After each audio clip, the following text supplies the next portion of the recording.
Perfection. That one is running. Called Diablos 4 Final Chance, ladies and gentlemen, to redeem themselves. Because let's be fair, I'm hoping, right? I am positive that they might or might not get things under control, but at the same time, I'm like, yeah, so please, you know, we would really like to see you not screw this up, Diablo. That would be incredibly kind because we want to have a good season. I think we're all rather hungry for some new exciting gameplay. That one works now. Do you get any sleep, Tagenstein? No, it's 7 p.m. for me. I mean, like, I pretty much woke up in the morning and now it's not in the morning, so that's that. Oh, that's the see, that was the problem. You were not doing a vertical stream. Oh, you absolute weirdo. Now everything makes sense why that was a problem. I'll get that fixed now. Good evening, Millpill. Coop, good to see you there. Lord Overflow, howdy. So I'll need some stream, sir. I'm ready to mingle and jingle. We're absolutely looking forward to this. So that would be the that worked out. Okay, perfection, we got it. So we gotta like whip out a notepad in between to write down some points what we really want from season 11. However, if I remember their format correct from the last stream, right? We're gonna get the campfire chat with some videos. And then we're instantly going to get the patch notes. Because that was how it actually last time went down. If I look for youtube.com/Diablo, right? Let's quickly check into the last campfire. That was the season 10, right? September. Pretty much had the developer update coming. They gave us some talk. It was like really short, right? So they gave us some talk and it was like an hour. Yeah, it wasn't even an hour long, right? It was literally just here. So we got Season of the Infernal Age. That was like a 10-minute segment. Then we got the learnings from the PDR. Then we had the Q&A, and that was already it. And we had the patch notes. Oh yes. Can we have the multi-golem and all the other minion army at the same time, Martin? Yes. However, no. Okay. So in the new patch, we will be able to use the new item, new maze, to get 3 golems. Now, Martin, here comes the very important point. The golem has something special going on. If you go for your Paragon board, and we're going to read together the golem mastery node. Jesus, here, hulking monstrosity. Your golem has 40% life, 100% damage, scaled to mage and warrior sacrifice bonuses. Grant an additional 60% golem damage each.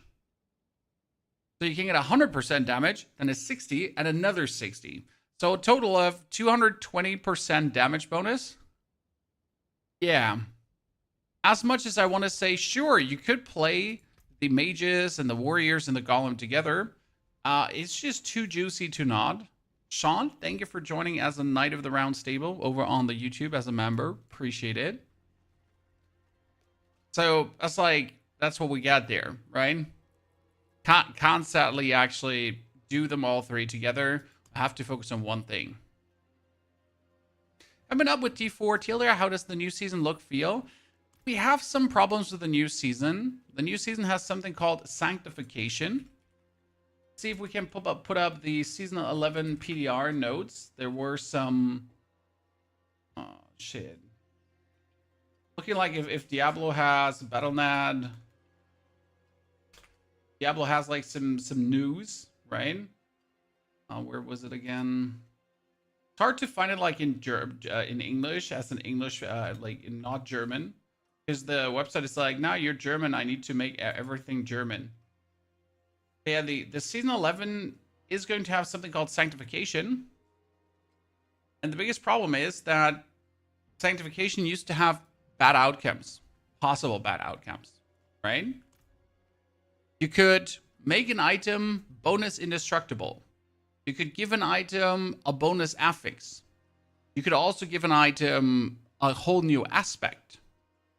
However, you could also replace a current something something. So you could have the perfect item with the perfect greater affixes, and then when you sanctify it, suddenly you replace something. Or you get an aspect that's completely useless or even detrimental to your build. All of these things are possible. And it often led to a situation where the sanctification, the final step, is just useless. Ka-ching, ka-ching. You see it, brother? Miss you too, that nice English accent. I'm working on it, sir. Gotta get even more English accent in. So yeah, like, we will see, you know, how the new update truly plays out. I hope they also tweaked a bit on toughness. Patch notes are already out. I think patch notes were supposed to be out usually on release, but maybe we got them out an hour early today. Soto, you have a link for me? They shouldn't be out. Usually we get them afterwards. Maybe I missed something and I'm blind. Oh, they just posted something. You're right about that. They posted a gameplay trailer.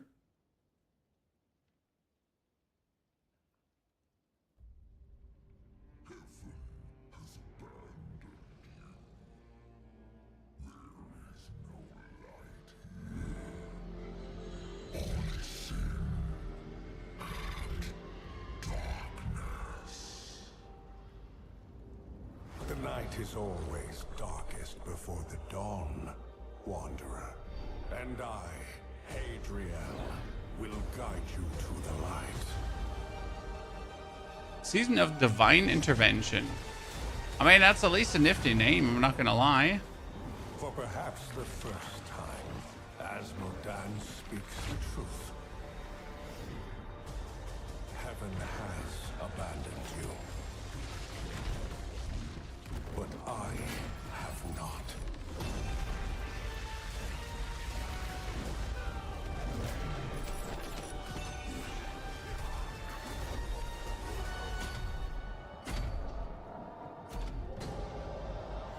PDR live? It's going to be live.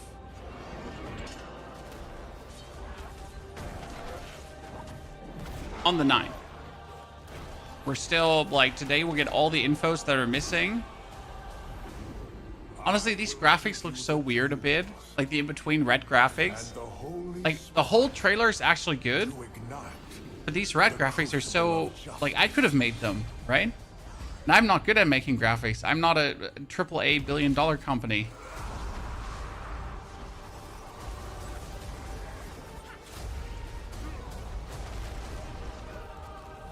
Makes you wonder. Who approved this? I mean, like, okay, so am I being petty, chat? Am I being weird? But what is this? Like, it's some random black and white thingy, right? This is obviously in Dariel's arm, right? But what is this?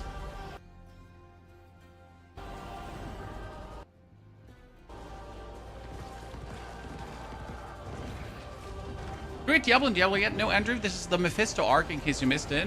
Diablo has no place in the game yet. Ooh, what? We get Alefta. Season rank reward, Alefta. Oh, that looks great. I mean, it's a pet again, but I don't care about that pet.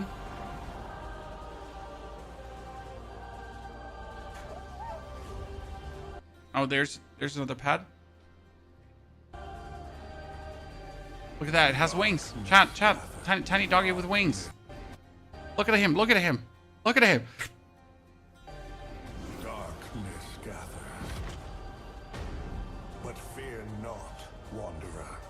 A new day is coming. And you will be the dawn. Season of Divine Intervention. Begins December 11. It was supposed to begin December 9.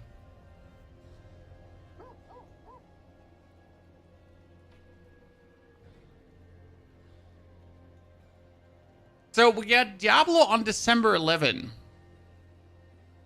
And we get Path of Exile on December 12th.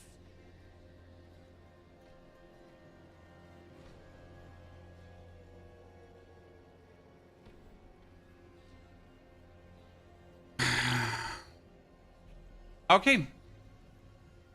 Yeah, great.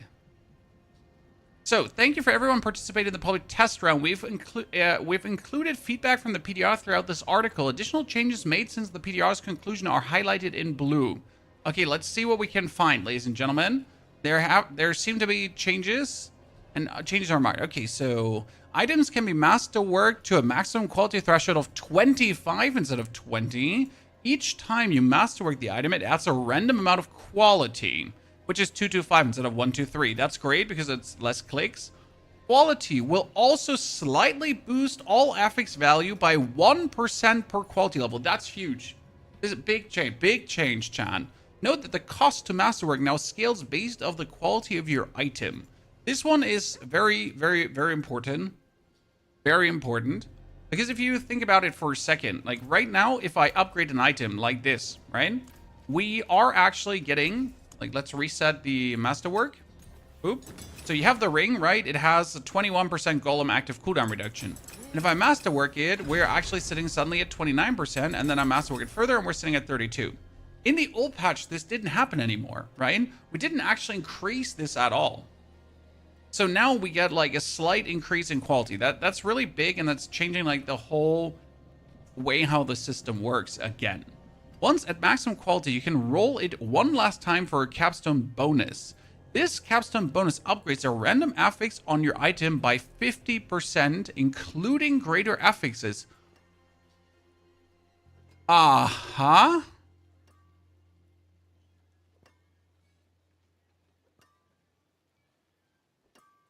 That interesting. Keela, please, how? Thank you for your subscription. But I'm not sure it's a Kayla, maybe. So instead of now only being able to masterwork things, right? We are having the chance to also masterwork greater affixes. So if I have a greater affix on my items, like the Golem Mastery is a greater affix, I couldn't upgrade it anymore. Now I could get another 50% bonus, which is crazy. There's like the Staff of Endless Rage that I have on my Druid, for example, on my Mage, I mean. And that one gave you like a lot of Fireball bonuses, right? And now you can actually increase that even further. So here, Staff of Endless Rage, right? It had ranks to Fireball, 4 ranks to Fireball. And now with it being like the Staff of Endless Rage, the 4 ranks to Fireball could not ever go higher, but now you could get 2 more ranks on it. That's nifty, I like it. Additionally, we're increasing the amount of base affixes found on non-unique items from 3 to 4. Yeah, that was normal. Sorry, I was confused. Yeah. Okay, so take heed as enemy affixes have become even more potent. More of the older affixes, resistance-based, have been moved to torment difficulties, letting you encounter most of the new affixes in pre-torment difficulties. Nightmare Dungeon affixes that grant elites additional damage will now also apply to champions. Okay, that's unnecessary. Armored resistance. Okay, when selecting each torment difficulty, it also provides a recommended toughness level. This is important. Caleb. Okay, then I had that correct at least. Thank you, Caleb. Very kind of you. So we get a recommended toughness level that we not have to guess if our armor and resistance is high enough. I still don't like toughness, but it's at least something. You'll also be able to compare toughness of items between tooltips to help inform your decision. Yeah, helps. I still have to get warm with the toughness system. I'm not there, right? Memnon, thank you for all the D4 content. I can't wait to create a bunch of videos, even though I don't know how much Season 11 we're really going to play. Because 11th, this is 11th, chat. Goddamn 11th. And on the 12th is Path of Exile. So, yeah. It's like, what the hell? Yeah, Maruk, I probably think I might play Diablo after PoE season, but I'm not entirely sure. I might just do both at the same time and just try to get you as much info as possible, right? A Fortifier redesign is still the same, so that hasn't changed. Then we got changes to Welcome Back booster, ally with Hadriel. Okay, this is going to be important, chat, because I hope they don't botch up the Sanctify. We gotta hope that something gets better. We got the Lesser Evils, nothing changed about them. That's all the same. Okay. The enemies that spawn for Belial and Duriel have had their effect updated for better visibility. Belial creates giant eyeballs which blind you, and Duriel summons giant eggs that will spawn maggots if not popped in time. Yeah, the visibility was bad. Asmodon has some better resistances, so he isn't dying in one shot by powerful wanderers, and we've added his fight to the party finder. Duriel's summoning vignette has been removed to help reduce the chance of motion sickness. We figured the countless maggots were unsettling enough. Yes, they were. Belial, the ice are now popping automatically, chat. So you get close to the ice, they automatic burst. You don't have to pick them up anymore. That's huge, by the way. Her transition phase has been rapidly sped up so you can bypass her transformation. We've also changed Indariel's behavior so that if you die while fighting her, her health won't regenerate. 15. Okay, divine gifts, chat. Let's see if something changed about the buffs. I wouldn't think so. Nope. The divine gifts seem to be the same. Maggots and Helltide can drop experience globes, double it while purified. Rank upgrades, experience globes become more potent. I mean, so far the experience globes were insane. So I'm going to be intrigued to see how much more potent they're going to get. I mean, we could level so far with this. Earn achievement in the Undercity to earn obolts, double it while purified. Oh, earn attunement in the Undercity to earn obolts. If I get attunement, I get obolts. Okay, cool. That makes sense. Earn achievement in the Undercity to earn salvage materials. Sanctification. Are you ready? When does the dev test start? The dev chat starts in 40 minutes and is most likely not going to have any interesting information. However, we're still going to look into it. The most interesting part is obviously the patch notes. We wanted the patch notes so we can start and talk about it, right? So we have another 37 minutes for the stream, and we can go through the notes completely, and then we can already create a note video that has everything. Okay, sanctification still happens. So sanctifying your item has a chance to apply a bonus legendary power, improve an affix into a greater affix, add a bonus affix from a pool of special sanctification affixes, replace an existing one so that one is still in and that's shit.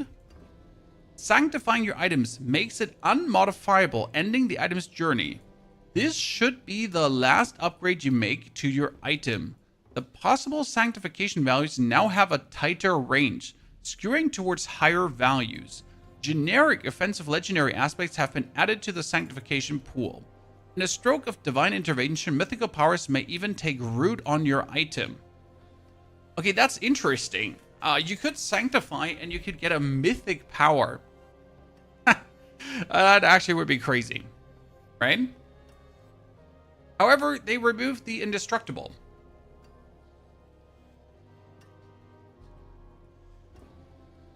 So you now literally have a 1 out of 4 chance to get a shitty outcome. Replace an existing affix with a random sanctification affix. That would be the shitty outcome. The other 3 would be good outcomes.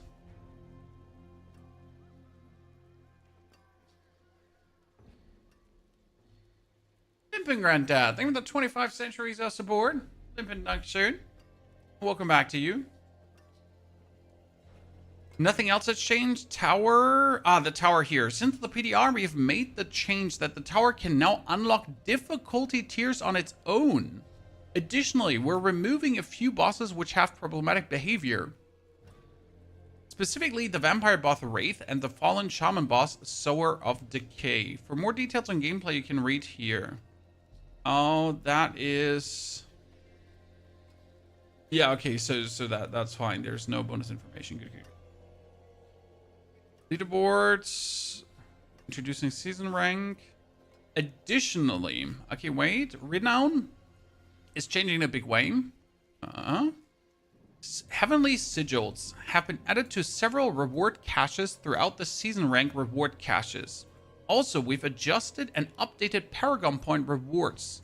So there are now 12 new Paragon Points in Eternal Renown, as well as 12 new Paragon Points throughout the season rank rewards. So we're getting more than 25. Do I understand that correct, chat? Because formerly, we were getting 25 new Paragon Points as we're going through the system. But they added 12 more? I understand that correct. There are now 12 new Paragon points. Huh. Cool. And there's a cool Raven.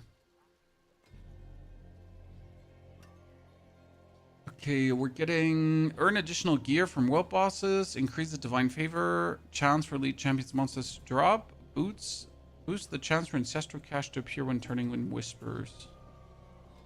Heavenly sigils are the things that you need to sanctify your items. So bonus heavenly sigils are important. Capstone dungeons are unchanged. Unique items. Let's check if they so the druid, the new boots for nature magic cooldown reduction now have endless tempest in them. Huh. Damaging enemies with nature skills grants max movement speed and unhindered for 8 seconds. Enemies you run through are mobilized for a second. The rogue is the same. The necromancer doesn't get changed.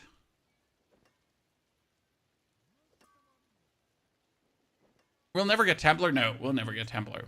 Sir. That's obvious. We get a Barbude Hacker one-handed cosmetic. But where are the actual patch notes? Right? Because this is like all just... Wait, do we not get patch notes with details?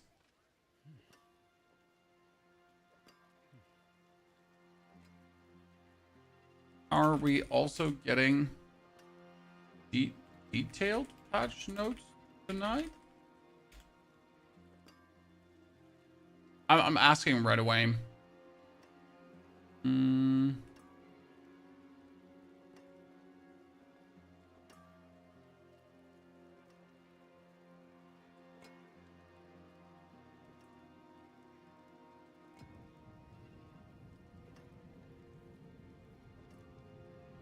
Mark, are there also detailed patch notes? Because December 3, ignore what I just wrote. I was wondering if we would get detailed patch notes, right? That's the December 11th update. Okay, updates from the PDR. Sanctification. Upgrading an FX to a greater FX can now also cure on non-ancestral items. Ancestral mystic items can no longer be replaced. Affixes on ancestral uniques or mythic items can no longer be replaced. Indestructible affix replaced by adding 5 to 25 quality ranks. To sanctify an item, it only needs to have an item power of 750. Affix ranges have been adjusted across the board. Yeah. Reduced item quality rewards, bonus experience. Glyph upgrades now get a scaling chance to grant an extra upgrade attempt based on divine gift rank. Rank 1 grants 25 up to 100% chance at rank 5. Purified gifts now grant 2 levels instead of 1. Lesser evil invasion. And Dario no longer regenerates health. We had that. Phase transition has been Belial's death. No longer less time. This is all what we had. Mythic unique items. Ahavarian is still shit. Melted Heart of Selig is reduced to 50 each point. Okay. Damage dealt to your primary resource before life and damage taken this way is drastically reduced. Your primary resource is doubled, but maximum life is reduced by 75%. So it's still like a mana shield, but it's not a mana shield. Damage per 10 points of strength increased from 1 to 1.2. That's an interesting scaling if you stack strength. Right? Katie, get a C there. Skilled kick has been doubled. The hitbox, power kick, reverted fury cap, leap, attack speed scaling adjusted because people were leaping too fast. Yep. And fury. Aspect of anger management. While above your berserk, while above 50 fury, deal increased damage and gain berserking, but 3 fury drain per second. Damn. That's a nice damage increase, right? The shorter cooldown for the last brawling skill used before rename, also of them scaled based on attack speed. Blood pool bonus damage no longer applies to the casting player. We got Paragon, increased damage. Okay, so damn. The Barbarian is actually getting some meaningful buffs. I mean, these are obviously just number plays, but however, it will make the Barbarian stronger. Not going to change gameplay, but it's quite nice to see them just get more damage. Right? So I like that. Well, we have Druid, Stone Burst, chance to channel damage increased. Grizzly Rage, cooldown reduced, duration increased, damage reduction increased, rank 5. Wow, cooldown reduced by another 10 seconds. Damn. Okay, so this puts Druid back on the menu. That was nice because the Grizzly Rage Ruination was really bad. Gotta write my buddy Steve right away.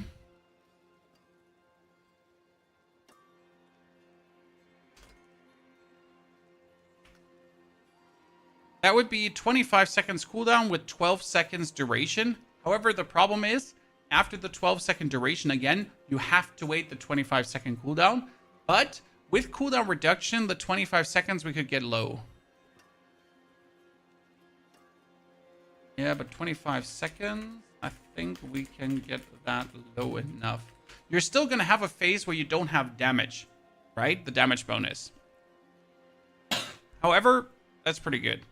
Greater than my damage against immobilized enemies. Wow, that's good. We like that. Aspect of the rampaging werebeast. It used to have the durations increase, right? Now it says critical strikes while in Grizzly Rage. Increase your damage by 3 for 60 seconds up to 120%. Huh.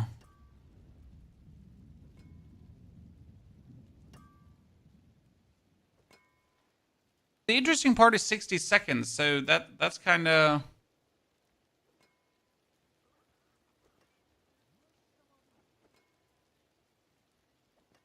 Because it means that it's always up. So we have Grizzly Rage up, right? But then, in addition, this is like always up. You always have the 120% bonus damage, even if Grizzly Rage is not active. That's good. Change to Rabid Beast Bear. Change the aspect of Rabid Beast. It used to give you 80% more poisoning damage and you passively spread rabies. Now you deal 80% more poison damage. While shapeshifted, your direct damage is converted into poison damage.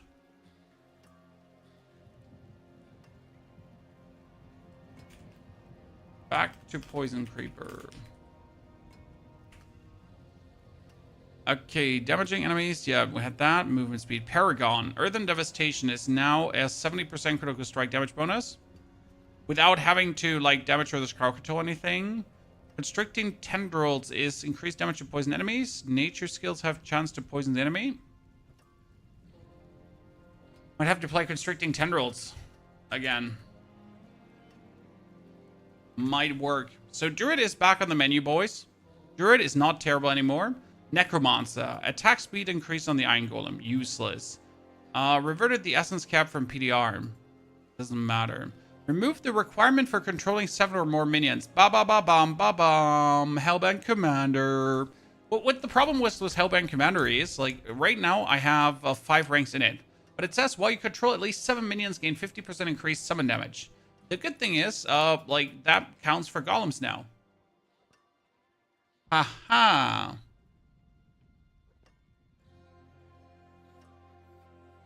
Timer for overpower reduced from 15 to 10. That's nice for overpower builds, but not good enough. Alberia, Shielding Storm, Zangavar. Consuming a corpse now contributes 3 souls to Vampire Curse, up from 1. Damage bonus increased. Nah, that's not enough. It would have to go up to 40 to 50% per soul. That might be good. Crew's Embrace goes up to 120% weapon damage. Still not worth it. Mutilator Plate is good, but also needs to be more. Mendeln gets more damage. Ooh. Bone Golem's combo attack of 2 swings now counts as a single attack for the purpose of Ring of Mendeln rather than 2 separate attacks. However, that is like just a wholesale buff of damage. Interesting. Not sure if it's going to be worth it to play Mendeln, but it is more ranks to Golem Mastery, so we might just rock it, to be honest. Resource generation, resource. Okay, Rogue. Damage scaling per points of dexterity is up, so rogues get more damage wholesale. Trick shot up. Blade Dancer up. Beastful Boots, Reverted Energy Cap. Wind Force. Scoundrel's Kiss, bonus damage. Sure. Deathmax of Nurmaturg. Not that the build was worth it, right? Sorg. We heard feedback from the PDR loud and clear and decided to revisit the suite of teleport changes for the start of the season. We decided to keep the overall changes to teleport enchantment, but we wanted to give more of the cooldown reduction power lost there and put it back into the itemization. Okay, adjusted the description to specify that it invokes teleport and doesn't cast it. Skills. Brevious teleport dazes enemies at the endpoint for 1.5 seconds. You gain all resistance for 3 seconds after teleporting. Potent warding. Casting a skill gets resistance. Maximum barrier reduced, so you're not OP. Protection also. Not surprised. They reduce like the barriers wholesale, so you're relying more on toughness and actually go for toughness. The Oculus. Each enemy hit by the teleport increases the damage by 15 and reduces the cooldown by 0.5 of the next cast. Becoming injured will teleport you to a random location.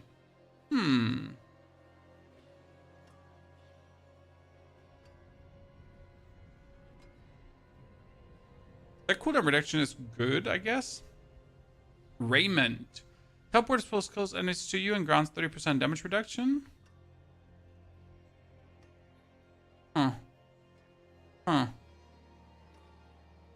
Oh, you get teleport cooldown reduction, 40%. Oh, that's kind of nifty. Sorcerer Motion. Spiritborn. Reverted Vigor Cap. Rushing Claws. Jaguar Skills deals 6, 12, 18% increased damage up to 3 closest enemies to you. Nice. Very reduced Frost Power, that was sure. Rod Up Kabaleka reverted, that's also good. Maximum quality is now up to 25 from 20. Quality increases 2 to 5 from level, yeah. Quality upgrades now increase all affix values by 1% per quality value.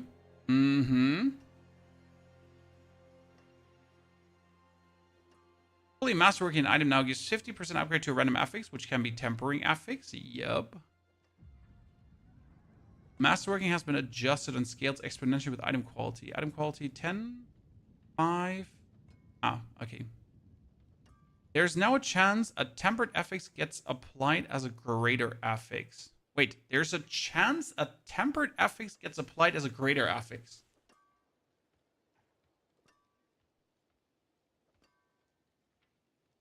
That's bullshit.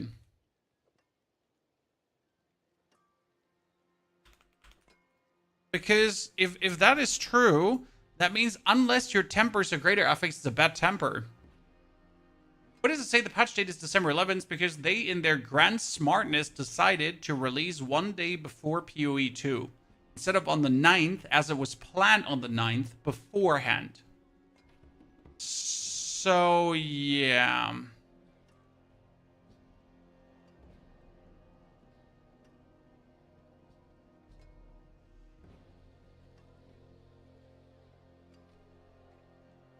That's that. So we can temper a greater affix.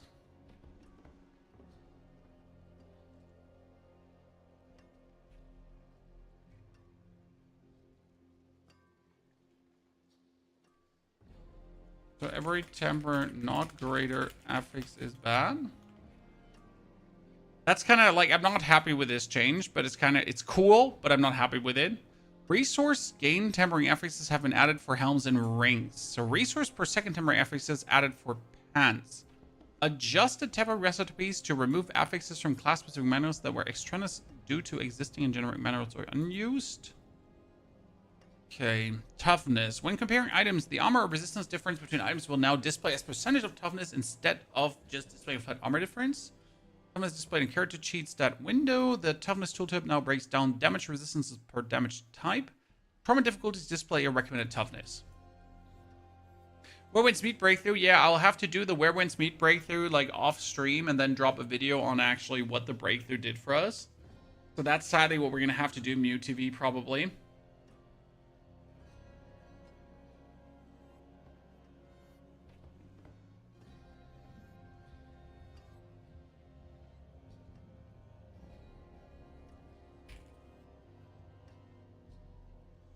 Miscellaneous, or however you pronounce that.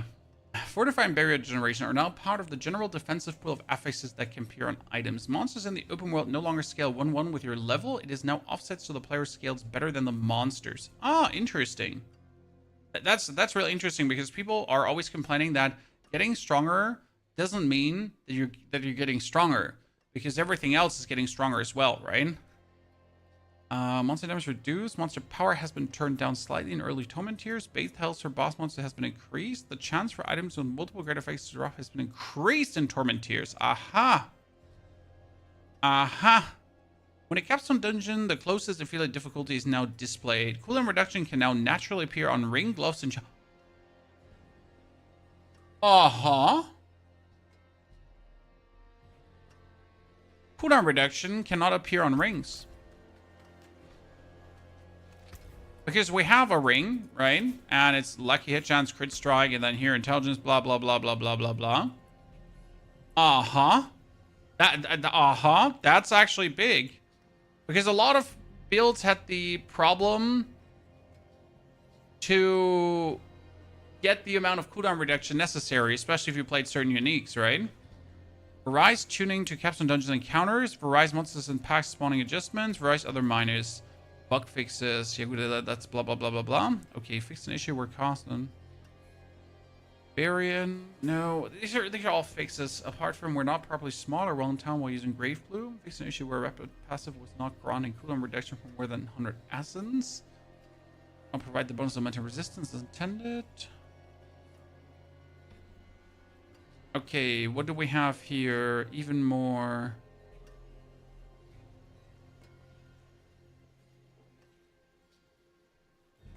I feel like we just went double and triple in the patch notes, right? Variana, healing reduced. Altkin, Ember Skiff, resource gain change. Yeah, that's not a surprise, right? That they changed that. Nickel Plate, thank you for the brand new subscription. Welcome as a subscriber of the Round Stable. Purest Undercity. Okay, increase the Tribute of Pride's legendary item rewards. The Tribute of Mystique's magic rune rewards. Increase the quality from magic to rare and reduce the drop chance of Tribute of Pride. Significantly increase the potency of Tribute of Growth experience reward before level 60. That's important because the experience rewards from the Tribute were not worth it. So that's kind of shit. Significantly increase the Refinement Opticide rewards. Then increase the Tribute of Radiance Ancestral Legendary rewards. Buffed item rewards from any Undercity run in Torment difficulty. Increase the potency of experience orbs that spawn from any Undercity run before level 60. The chance to find pre-Torment Tributes has been reduced. Okay. For Yarun's teleports would teleport you in random direction. Okay, now base game changes. Let's see. We got the Druids with Endless Tempest. We heard of that before. Yeah, so far it's looking good. Nothing too crazy, but still good. Melt Heart of Select get completely changed again to fit more reasonably to what it does. Went over that before. We're just focusing on the blue changes currently, chat. We're not like looking at anything else. So all of this is pretty much standard. We talked about that earlier. Grizzly Rage stacks is no longer part of the ability, and cooldown doesn't start until the ability ends. However, so if the cooldown doesn't start before the ability ends, but we can get cooldown reduction on rings, so we are kind of like at 25 seconds cooldown, right? And then we get at a ring another, let's say 10% probably, so it's 0.10. So that would shave up another 2.5 seconds. And with two of these rings, it would already be down to 20 seconds cooldown. We definitely have to get some cooldown reduction. Like if you manage to get this down to 15, maybe even 10 seconds, that would be nifty. And then Grizzly Rage is back on the menu. Before it was too crazy. Now restores 100 spirit instead of fully restoring spirit. Energize now restores 100 current spirit instead of fully restoring spirit when the effect is activated. Whatever that was necessary to kind of rephrase that. Yeah, it's all of these are do not restore full spirit anymore. Mjolnir Ring. Okay, Necromancer. Is there anything for Necro altered? Nope. Everything for Necro the same. Yeah, they just put in bonus wording here for the aspects of energy. That's it. I think so far, if you didn't like season 11, none of these changes are gonna make you like it more, right?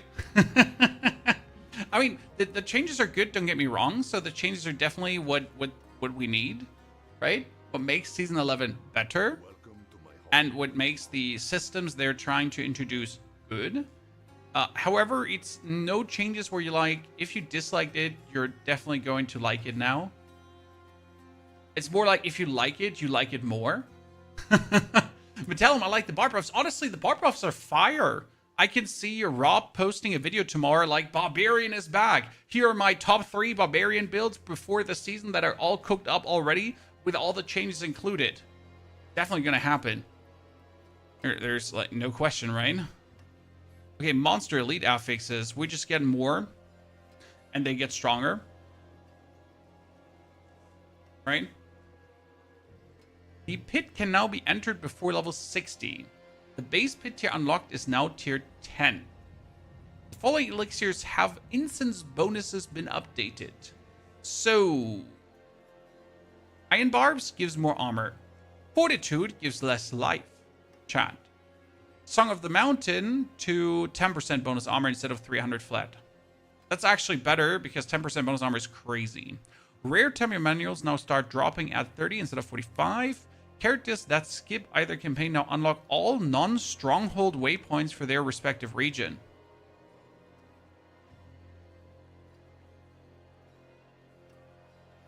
Finally!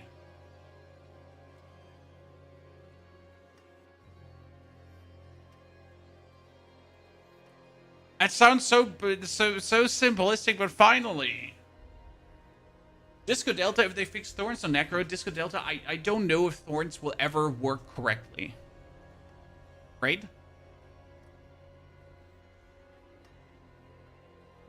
But what does all skill slots are now unlocked from level 1? I don't understand what that means. Progression down skill tree is faster. Core skills get unlocked after spending 1 skill point, and the next skill group is unlocked after spending 2.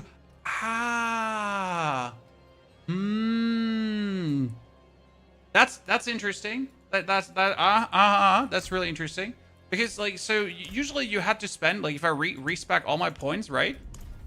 You had to spend like 1, 2. Then I had to spend 1, 2, 3, 4. And then I had to spend another 1, 2, 3, 4, 5. Now I wonder if it's 1, 2, 3, 4, 5, and I'm already down here. Right? I mean, I don't think I can put this after 7 skill points in, but like at least we could reach this like here, maybe this. They might gatekeep us from the ultis away, but if I could reach the ultis with a couple of skill points, that would be really fucking cool, right? It's just fun because you get more skills and you can actually play more, right? I don't have to only play 2 skills. You could just go faster. I gotta ask.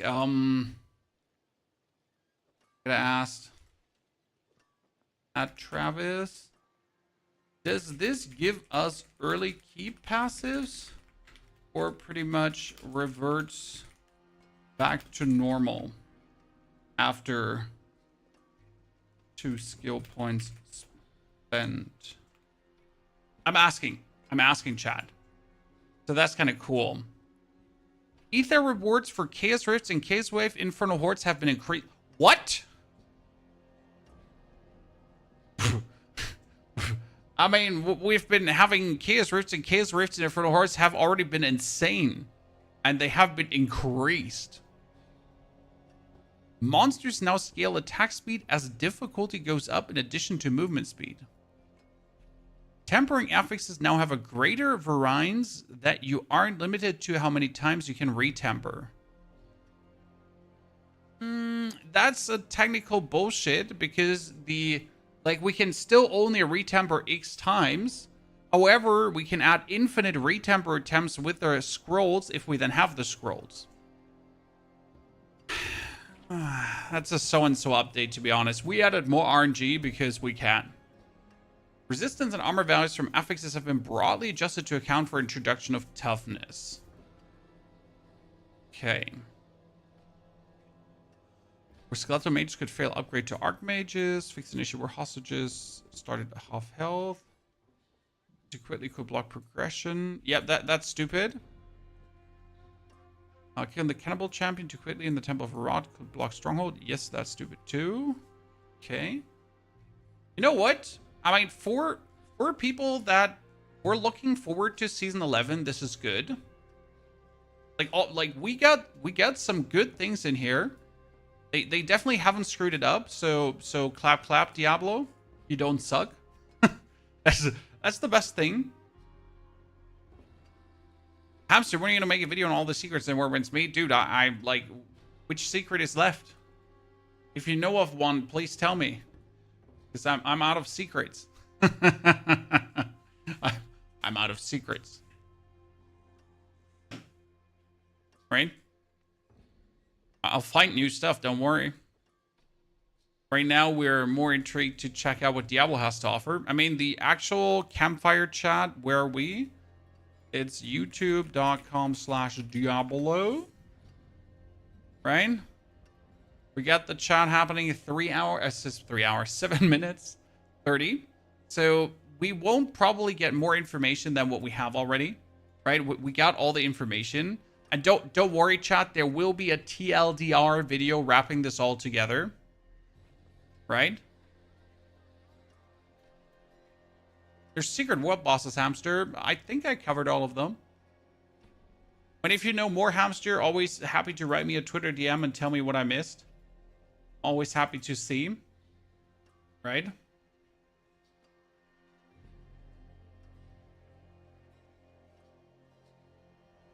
Also, someone wrote me a Spanish message as a Twitter DM. Okay, I guess. ¿Cómo estás, señor? You play PoE 2, Armin? Yup, sir. We're going to play PoE 2 like there's no tomorrow very soon. On the 12th. Druid is coming. We can't wait for Druid. I think everyone is excited for Druid.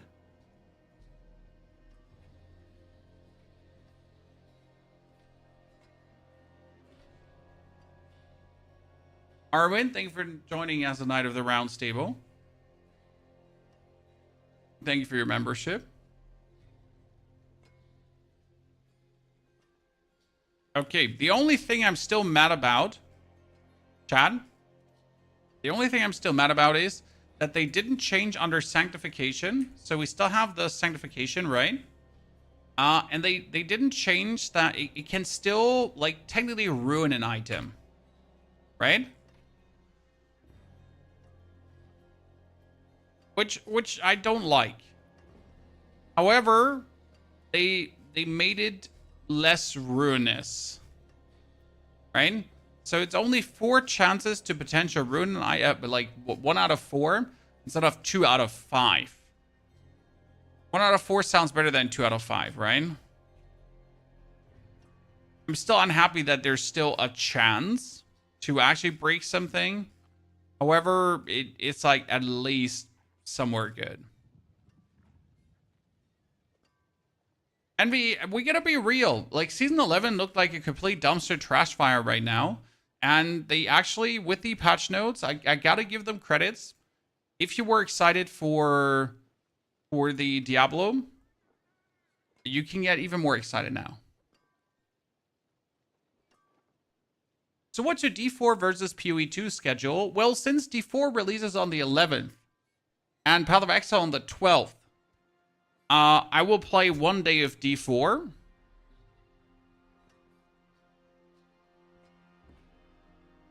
Yeah.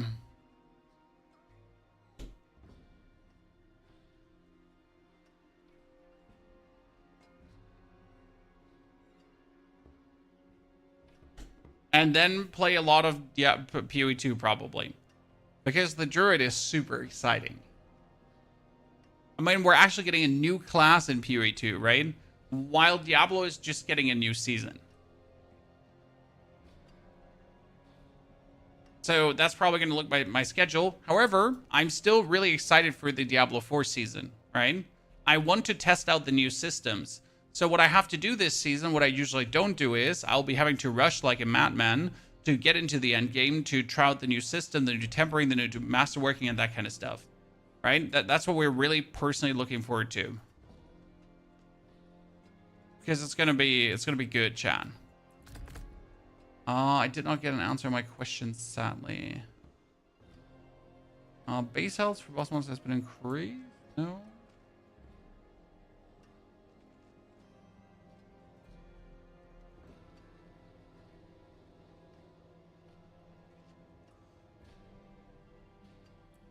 I'm not, maybe when I get bored with PoE 2, I might try a couple of days of Season 11. The good thing about Season 11 is, if there are any bugs, the later you start, the more likely it's figured out already and hot-faced, right? Which is always a good thing to have that, right? Now we get the Campfire chat where they might be able to answer some of our questions, because we certainly have the one or the other question, right? I mean, we know now that we can an affix to a greater affix with Sanctification. We know that tempering and masterworking. Tempering can actually now make greater affixes, which is still crazy to me. How can it be that, like, this is tempering now? Right? So tempering here, there's a chance for a tempered affix to be a greater affix. So if I now go to the smithy and I decide, hey, I would like to temper Finality or Titan's Fall on a two-handed weapon. That's 4 ranks. And if it goes greater affix, it's 6 ranks. Just like that. And the interesting part is, if I then masterwork, these 6 ranks could become 9 ranks. So things have become interesting again in the damage department. It might be more gambling. Again, back to more gambling. However, interesting times ahead. Especially since upping the quality of an item is now upgrading affixes again, which gives us bonus ranks, right? So if the quality of an item goes up by 25% now, so it's 1% per quality, it's 25% up. If I have 8 rank rolls, it's times 1.25. So I guess we go up to 10, yeah. If we have 6, we would go up again to 7.5, probably round it up, round it down. Might be going up to 8. If we have 4 ranks, it's 1.25. We go up to 5. I mean, getting 1 rank bonus doesn't sound like exciting, but 1 rank bonus is so much more damage than before. Right? So that's actually looking rather nifty. And if it's then a greater affix, and the greater affix goes up by 25%, so it goes up, like, let's say from 4 to 5, and then you masterwork it, that's a 50% increase, so 2.5 on top, which might get rounded up to 3, which I doubt, because it never gets rounded up in Diablo, right? Okay, ladies and gentlemen, crash Diablo. Listen to what the devs have to say. I mean, there's gonna probably be, like, not too much interesting from the Campfire chat. And Adam Fletcher's gone. Okay, chat? Adam Fletcher's gone. Hello, everyone, and welcome to Wow. our latest developer update stream, where we'll be diving into everything coming with Season of Divine Intervention, which is arriving on December 11th, rolling out around 8:30 p.m. Are they loud We've enough? got a big show for you today. I'm joined by some very familiar faces, some new ones, but some familiar ones, to take you through everyone here. First off, you've got Miss Aislinn Hall. Welcome back to the stream. Yeah, thank you. Yeah, I'm Aislinn. I typically work on Seasons. I'm on the Final Design team as a systems designer. And hi, my name is Owen Leach. I am the lead encounter designer, and I'm also the Seasons lead for Season of Divine Intervention. Hey, I'm Mark. Now we know who to blame for screwing up. Hi, I'm Charles Dunn. I'm a class designer working on the Final Design team. Hello, I'm Zavan Hartunian. I'm an associate game director on Diablo 4. And a PSA for everyone at home. We have cut the AC in here, and there's a lot of us, so it is going to get steamy. I think Owen and I will be regretting our holiday sweater choices pretty soon. I made it for all 10 you louder, watching at home, but I don't we do have have more a Twitch loudness. drop for this stream. Be sure to link your account and watch any eligible channel, and you'll get the Unhilted Striker One-Handed Sword cosmetic. So you can watch for 30 minutes. It should be live by now. So yeah, check it out in any eligible channel. So we've got a ton to cover for this stream for Season of Divine Intervention. We had the PTR back in October, which feels like ages ago, but we got a ton of feedback. Thank you all for jumping in. Right now, we're just about to wrap up Season of Infernal Chaos. If you haven't gotten Pandora from the Season Journey, be sure to complete those objectives. Throughout the stream, we're going to get into PTR learnings. We're going to look at the changes coming with masterworking and itemization. That's the max I can do. And then towards the end of the stream, we are going to jump into Q&A. So get your questions ready. We will have members of the community team grabbing those throughout the stream. And then right at the end, we will jump into Q&A. But before we do that, we do have an excellent asset prep for you guys we can check out that goes through everything coming with Season of Divine Intervention. So we'll take a look. It changed the way how it works, chat. We're now getting these asset flips, right?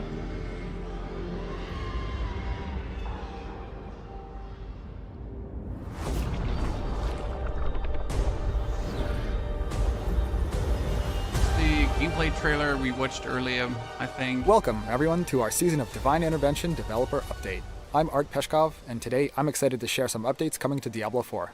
Let's dive right in, starting with itemization. Tempering and masterworking are getting a big overhaul. We've refocused these systems on what matters most, customization and prestige. From now on, there will be no more random rolls. You will now be able to select the specific temper you want. While these tempered affixes have various ranges on them, there is now a chance for the applied affix to be a greater affix. While items can now only have one tempered affix, as opposed to two, we're increasing the number of base affixes found on non-unique items from 3 to 4. Lastly, tempering charges can be restored indefinitely. Yes. We still have to get those scrolls. Masterworking now improves the overall quality of your item, giving a direct bonus to its affixes as well as base damage, armor, or resistance. You can masterwork your items up to a maximum quality threshold of 25. And here's the best part. Once you hit that max quality, you get one final roll for a capstone bonus. This capstone bonus masterworks an affix, which boosts its value by 50%. This boost stacks with the greater affix bonus and the effects of quality. You'll be able to re-roll that masterworked affix without losing your hard-earned masterworking quality. These changes are designed to give you more control, more excitement, and more opportunities to build your perfect character. It's definitely going to make a way more interesting system. So that's a good job. In an effort to better equalize effective health across classes and builds, we're making several changes to the way effective health interacts with damage reduction and how those individual stats are calculated. Our goal is to streamline player defenses while properly testing them as you climb through difficulty tiers, putting more emphasis on gearing your builds towards survivability. Why they're showing Torment 3. Potions are now more impactful and tactical than ever. First up, your base potion capacity is now set to 4, no matter your previous renown progress. Everyone starts with 4 potions. And here's the real game changer. Potion healing is now instant and percentage based. Whenever you use a potion, you'll heal for 35% of your total health immediately. But that's not all. In addition to the potions you pick up, you'll slowly regenerate a potion every 30 seconds. So even in the heat of battle, you'll have a steady supply coming your way. Even for boss To balance fight, things out, right? We're bringing back Life on Hit as a potential affix. We've also boosted the values for life regeneration, life on kill, and healing percent. These stats are now easier to find and more powerful than before. Life on kill And is finally, useless. healing potion upgrades We all are know gone. Since potions now heal a portion of your overall health, upgrades just aren't needed. These changes are designed to make every potion use count, giving you more ways to stay alive and thrive in Sanctuary. To work in tandem with the updates to healing and potions, Fortify is shifting from a type of damage reduction to something much more dynamic. They just make An things additional louder. reservoir of life that's drained to heal you over time. Here's how it works. Whenever you gain Fortify, it will now stack up to your maximum life. And when you're below your maximum life, you'll heal for a percentage of your maximum life per second, in exchange for an equal amount of Fortify. I like This Fortify. redesign is The all new about system giving is you so good. more ways to survive the tough battles and strategize your defenses as you climb through the difficulty tiers. Get ready to fight tougher, smarter elites as you fight your way through Sanctuary. Monsters will now react and adapt to combat, driven by their expressed desire to end your life. Each monster has its own clear role and identity when fighting, so you'll notice their behavior is no longer predictable. They'll be more dynamic in how they respond to you in battle. Is this like Expect your defenses to be tested. These intelligent packs will deal damage more regularly, and you'll need to stay sharp. Monster affixes are now more powerful, making them a priority to deal with before moving on to other enemies. Yeah, no. Monster packs will also group up less, making them harder to take out in one fell swoop. Their tactics have improved, and so yours should too. And for those seeking a challenge, champion enemy rarity has been reworked to form champion packs. Get ready to face a whole new level of challenge in Sanctuary. Not really. When you're strong enough, you don't notice this. First up, we've added over 20 new monster affixes for you to learn and conquer. That means every elite encounter will feel fresh and challenging. But that's not all. Elites now spawn with minions that inherit some of their affixes, making each battle even more dynamic and unpredictable. We've also taken a close look at enemy affixes overall, making them more engaging, reducing overlap in their design, and improving visual clarity so you can better strategize in the heat of combat. I mean, 10 out of 10 for visual clarity, right? In the seasonal realm, hellish activities are now under siege by the baleful lesser evils, each bringing their own brand of malice. Duriel dominates Helltide. Belial rules the pit. And Dariel commands the Kurast Undercity. Meanwhile, Azmodan stalks across Sanctuary, appearing as the first new world boss in multiple locations. But that's not all. Just south of Zarbinzet, you'll find 3 summoning altars where Azmodan can be called forth at will. Each altar invokes Azmodan with powers borrowed from one of the other 3 lesser evils. And as you battle these enemies, defeating them with their respective purified or corrupted gifts will grant you divine favor. This divine favor levels up your divine gifts and helps you progress through the seasonal reputation board. This season, the angel Hadriel has returned to Sanctuary, bringing rare boons to aid you in the fight against the newly returned lesser evils. Hadriel shares a fraction of the power of the high heavens, and these blessings manifest as divine gifts, offering you both great rewards and exciting opportunities. Each divine gift has 3 components: a reward, a corrupted gift, and a purified gift. Within your inventory's divine gifts panel, you can slot these gifts in 2 ways. Place them in the interior slot to activate the purified gift. Place them in the exterior slot to activate the corrupted gift. When slotted, your divine gift will trigger its reward bonus, increasing the benefits for that specific gift. Corrupted gifts make related activities more challenging, but still grant the reward bonus. Purified gifts, on the other hand, remove the negative effect, add a positive effect, and double the reward gained.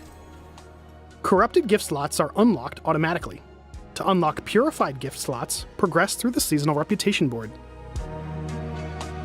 Okay, now let's clarify Sanctification. Sanctification is your chance to channel the power of the angels and infuse it directly into your items.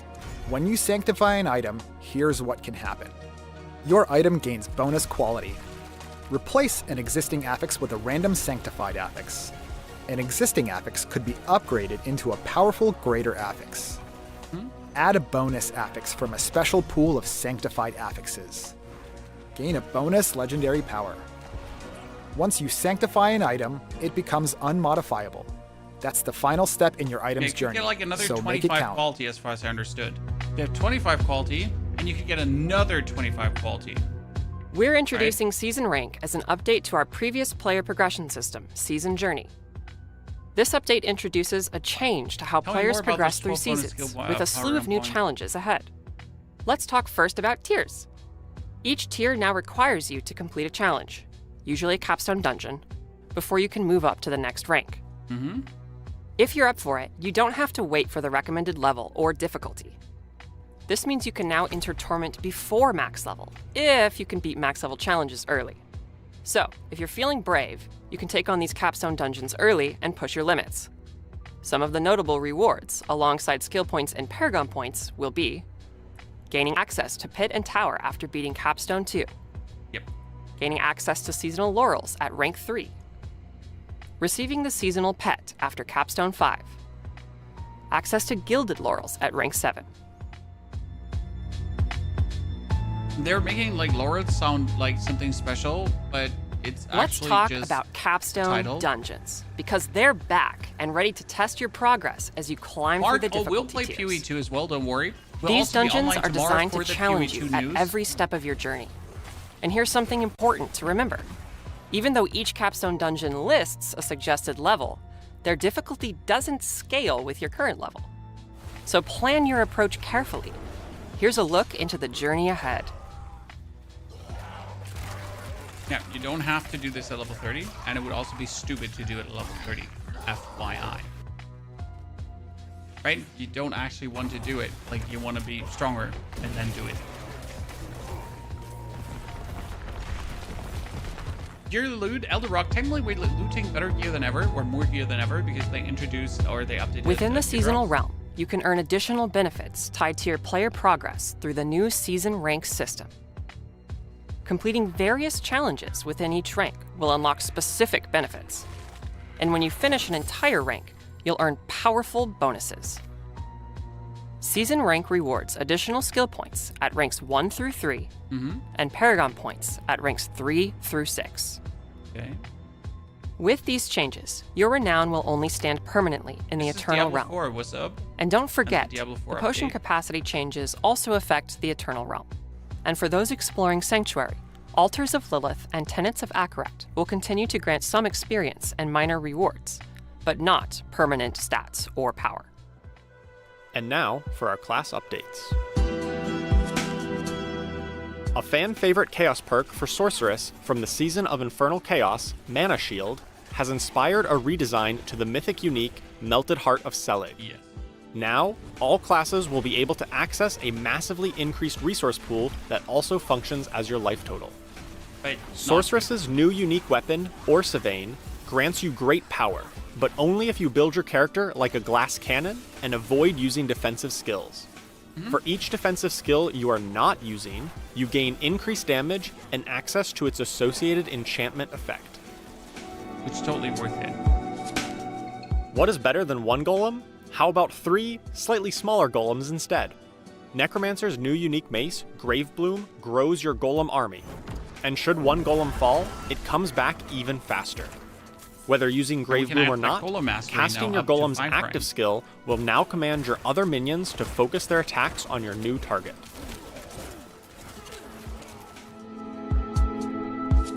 We're going to finally have This damage season, again, Chad. rogues are doing a dance of death, or rather, a dance of knives with Death's Pavane.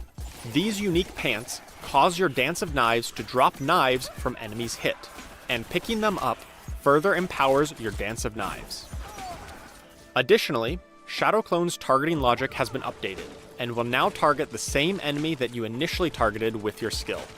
This dramatically improves Shadow Clone's consistency when using skills that require precise aiming, like penetrating shot and rapid fire. Randomly everywhere. Druid's new unique boots, Kamsin Stepwalkers, is one of the most potent mobility items in the game. Build up charge with your nature magic skills, and at max stacks, you gain the maximum possible movement speed and unhindered, and you immobilize enemies you pass through. With the rework to the Bad Omen passive, you will also be constantly zapping all the enemies along the way. It sounds nice in theory, but it's sadly not good enough. Barbarians love a good brawl, but Chain Scourged Mail changes everything you know about brawling. Casting a brawling skill will disable it afterwards, and once you have cast every brawling skill on your bar, they are all re-enabled with their cooldowns refreshed. The more skills you chain together in your brawling combo, the bigger the damage boost. Spiritborn are always on the move, and with Path of the Emissary, the more you move, the more you attack. These unique boots constantly unleash core skills from your primary spirit hull as you traverse the battlefield. Yeah, and Want to do even more damage while moving? Rushing Claw has received a massive buff as well. Combine these to absolutely shred the monsters of Sanctuary. It's going to be a bait spirit born.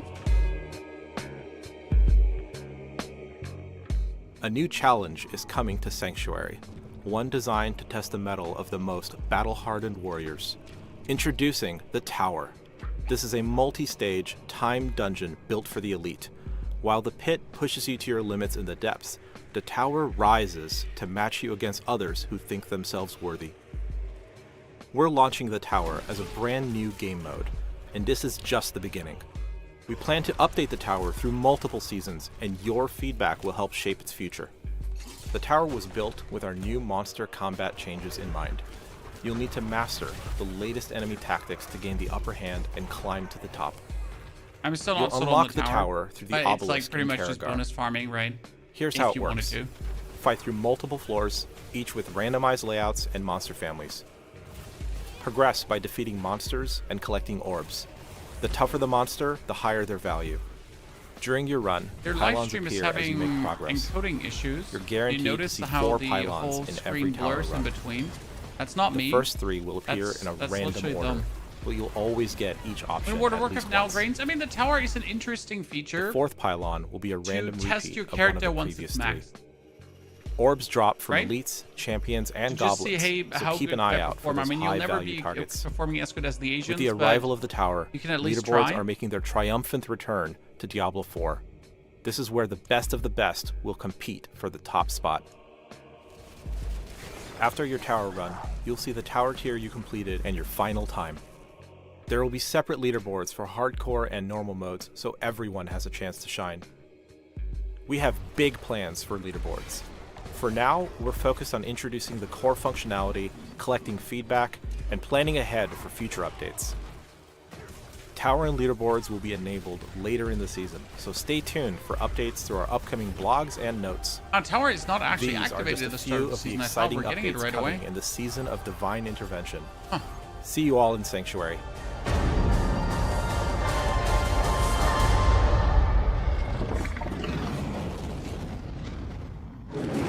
I do like the key art, right? The Asmodin, Divine Intervention, it looks good. Whew, okay. That was a lot. That was a lot. There's a ton coming this season. I didn't mention it earlier, but the patch notes for the upcoming season and the blog are now live. So for anything we chat about across the stream, you can go and check those out.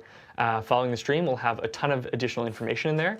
But if you have any other questions, also don't forget, drop those in Twitch chat because we will be collecting them throughout the stream. But yeah, we got to talk about, we had our PTR back in October. We had a ton of feedback. We're all really excited to get into it. So Owen, I mean, the Lesser Evils are back. Hadriel's back. Asmodan's So here. they have interesting things to say, he's or I'm back just with gonna all his cut piercings this and whatnot. short. So All the piercings. all the piercings are Two back. very specific piercings. But no, yeah, we're super excited. The season of Divine Intervention, heaven and hell battling it out. It's really going to be Isn't great. releasing on the 11th playing I want to talk a bit Yes. about sort of our PTR learnings and sort of what we've changed from PTR to what we're going to release. So there's a lot of little things that we changed, and I encourage you to read those patch notes. So I'll focus mainly on the things that people maybe want to hear the most or that they dislike the most. Nothing changed So, from PTR, really? That's going wrong. through the It's different Lesser tons Evil changed, Invasion especially with activities, we'll Masterwork start and with the Tempering. pit. So with Belial, some of you folks may have noticed that he likes to broke the monologue, sound. like Syndrome, if y'all, incredible reference, sorry. And he'd have to give his whole death speech before you actually won the pit run. We fixed that. You kill Belial, you'll win the pit run immediately. We did some improvements on the eyeballs that you had to click in the pit. It's very difficult in the pit to click something specifically, especially on controller. So now if you just walk up to one of those eyeballs, it'll pop and you won't have to actually pixel hunt for that thing. We also got feedback on the Belial ambush things. He'll pop up and do an attack and he'll taunt you and say some stuff. But that did a knockback and was happening fairly often. We got some pretty strong feedback that maybe that was annoying. So we got rid of the feedback. We had him pop up less. But the pit is fresh. It's awesome. We really encourage you to check it out. We also did a ton of updates to the Undercity. But again, just to focus on the high-level ones of some specific pain points. We reduced the time stealing effects in the Undercity a lot. And Daria would show up and she would steal a lot of different time. With her different attacks.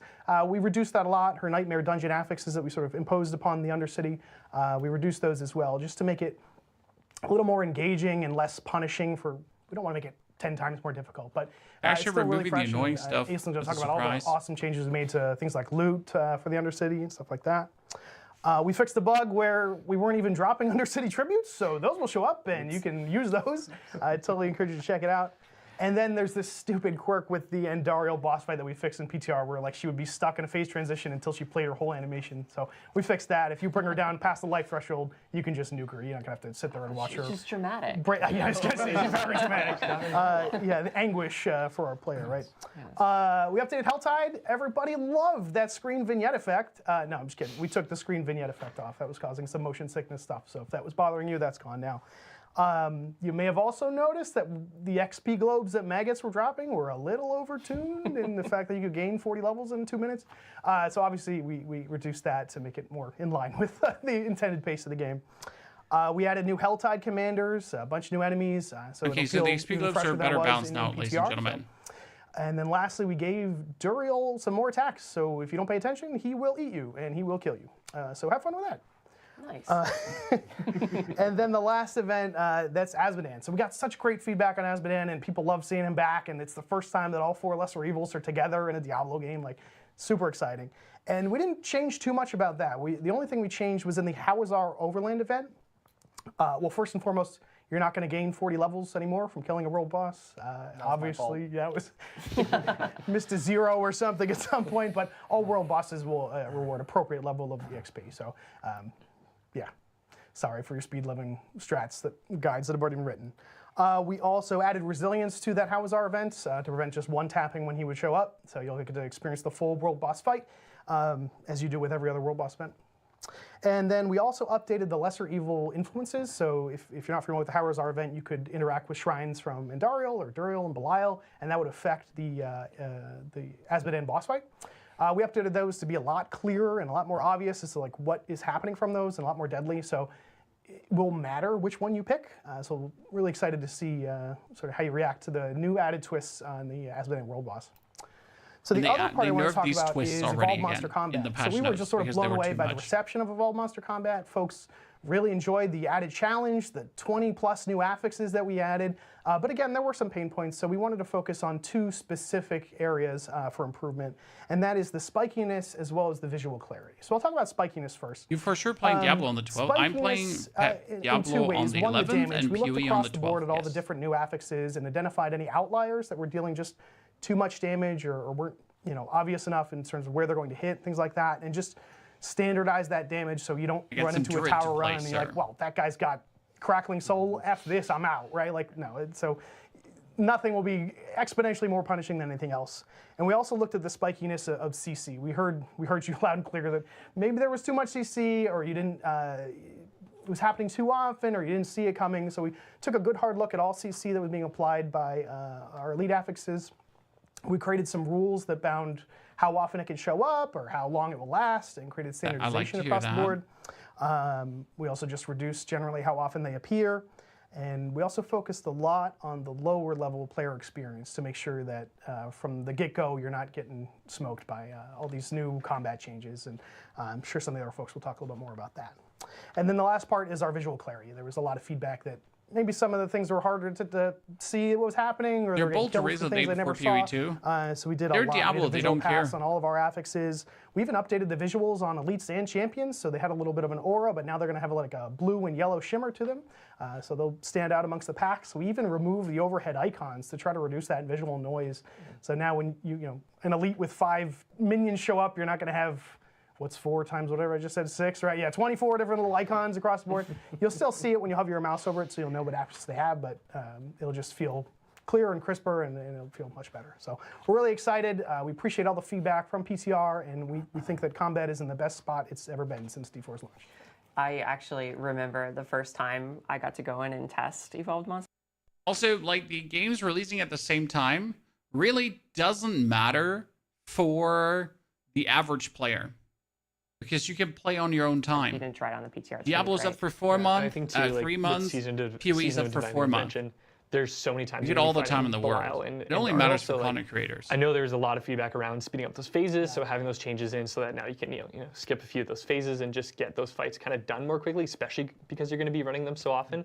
That was really nice to see. But yeah, for people, if you haven't played in a few seasons, jumping into this Evolved Monster Combat, it's going to feel really different. I know I heard a designer like a few days ago saying like, hey, we expect players to die. So keep your feedback coming because it should be challenging.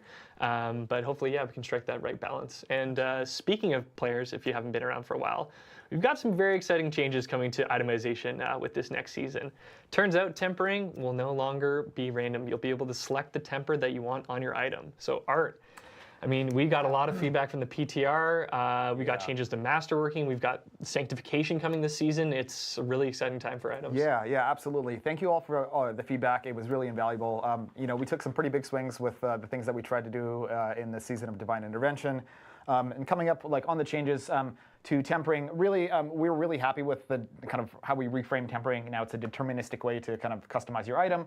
What we noticed is that there was a lack of excitement and emphasis. So one of the changes that we made in the PTR is that when you temper a ancestral item, you now have a chance for the tempered affix to crit and upgrade into a GA version of that affix, which is something I think that's the coolest change. Really, but really it also makes every temper that's not going down the GA line, be shit. for masterworking, we have two key changes that we wanted to make to the system. The first one is that quality wasn't quite doing a good enough job of kind of being able to generally make your item better system. So now, in addition to increasing the base damage, armor, or resistance of your item, quality is also going to increase the affix values of your item. So generally, your numbers just go up when you quality an item. And we've also increased the threshold of quality to 25. So you'll be able to get a 25% boost to the base stat and the affix on your item just by taking it through the quality. Welcome back, brother. So at this point, quality also, more or less affects almost everything. Everything except for the legendary power or unique power on the streamer. Right. And then the second big change that we wanted to make to masterworking you have still your 5 temper attempts, and then you can reset indefinitely. We tried to streamline the system, but we kind of went too far, and there was a little bit too. We took out too much of the optimization and kind of build expression from the system. So the masterwork affix, the capstone, it can once again stack with greater affixes. It's not mutually exclusive anymore. So you can really target the specific affix that you want to boost and kind of hyper optimize that. For Sanctification, thank you for we were blown away by the feedback. The thing that we noticed pretty consistently is that we just kind of undertuned it, right? It's a seasonal itemization feature. The amount of power that it needs to bring it has to be pretty high, and we were just a bit too conservative with where we landed. So we made a couple of changes to Sanctification. The first one is that the indestructible outcome is just gone. It's been entirely replaced by a new outcome, and this new outcome adds bonus quality. So if this outcome happens, your item will get 5 to 25 quality added to it as a bonus. This stacks with the quality for masterworking. So there's that. Next up, change affix. This was one that we heard a lot of feedback on. So what we've done here is we've made it so that the change affix outcome can no longer occur on ancestral uniques or mythic unique items. So don't worry, your hypothetical Shaco with GA CDR that you are going to hit change affix on, and that can't happen anymore. So, and you can sanctify lastly, we added some more stuff to the legendary pools in Sanctification. First off, there were some things just missing, there were a bunch of offensive legendaries that were just missing. And second off, I don't want to spoil it, but I added some kind of crazy shit in there. So you guys can find it, and that's it. There's a couple other changes we made to base items to kind of go along with the revised item journey. We realized that players are going to be going through the crafting flows and sanctifying and going through a lot more items. So we wanted to make it a little bit easier for you to get multi-GA items. So what we've done is we've increased the chance for you to get 2, 3, and 4 GA items when an ancestral item drops. Right. And that chance increased to Torment tier. Lastly, on the itemization space, we wanted to make it a little bit easier for people to hit critical breakpoints with things like CDR. So we've added some of these affixes onto item slots that they weren't previously available before. That's it for the itemization stuff. One other important thing, kind of topic that I want to hit is toughness. We got a lot of great feedback on toughness, and kind of the thing that we want to make better with toughness is for you to understand where you need to be at and what is actually happening with your defenses. So we made a couple of changes to really just provide you with more information. First and foremost is we added in toughness to the item comparison. So like when you're comparing two pieces of armor, toughness feedback it'll was actually tell you like sucks. how much your toughness is going to change by percentage It's the amount.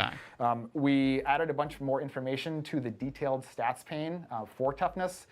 It'll tell you your effective DR per damage type and stuff like that now.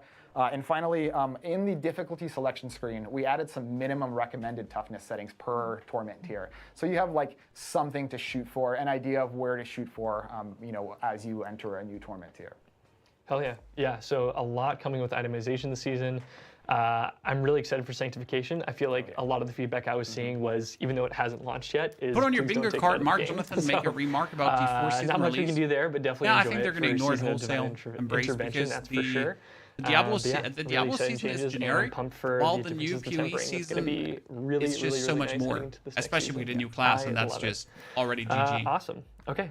So next up, we do have some big changes coming to how we're going to move through the no longer season journey, now season rank. Aislinn. Yes. How are things changing next season? Yeah, well, we have 3 broad topics in my Tell me section more about here the that I'm going Paragon to be points. talking through. The I'm first mad is at actually you, just Aislinn. general economy and leveling changes. I want to touch on a few things, so please clap. There's going to be, you're going to be able to teleport directly to the training grounds now, so that's great, pretty awesome. And that's in addition to adding vendors to the training grounds that we did in PTR. It's so a little just change a was lot important. nicer quality of life. The second Embrace is could be, that you're going to but I unlock don't think we're all going to get waypoints, Act 5. Maybe we'll get an intermediary as long act as you pick first. the appropriate campaign skip.